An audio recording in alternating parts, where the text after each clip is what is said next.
This is Snap the Whip by Winslow Homer, a painting that quite literally embodies the sentiment of nostalgia.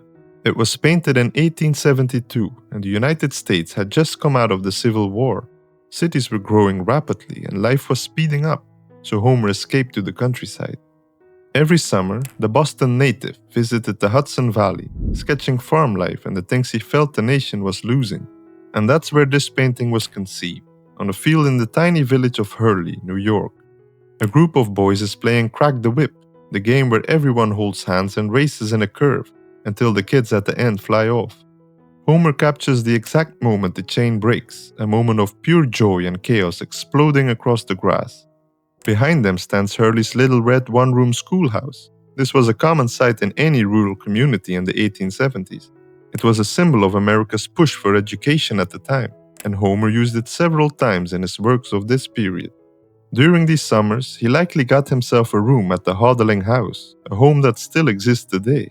But Snap the Whip isn't just about nostalgia though. It was also Homer's way of holding on to the rural innocence disappearing during rapid urbanization. The rolling hills of the first version heightened that feeling of boundless childhood, stretching out beneath the white summer sky. He even painted a second, smaller version back in his New York studio. It's a similar scene, but without the hills, now housed at the Metropolitan Museum of Art in New York City. And because Homer never really abandoned his illustrator roots, he also created a wood engraving of the scene. Published in Harper's Weekly in 1873, it became one of the most collected prints, and one of the reasons why every American in the early 20th century knew this iconic work of art. Today, Snap the Whip might still evoke a feeling of longing for a time when life felt simple, playful, and free. The original version, a rather small painting, hangs at the Butler Institute of American Art in Ohio, which was the very first museum dedicated entirely to American art. Remarkably, the museum bought it the year it opened in 1919.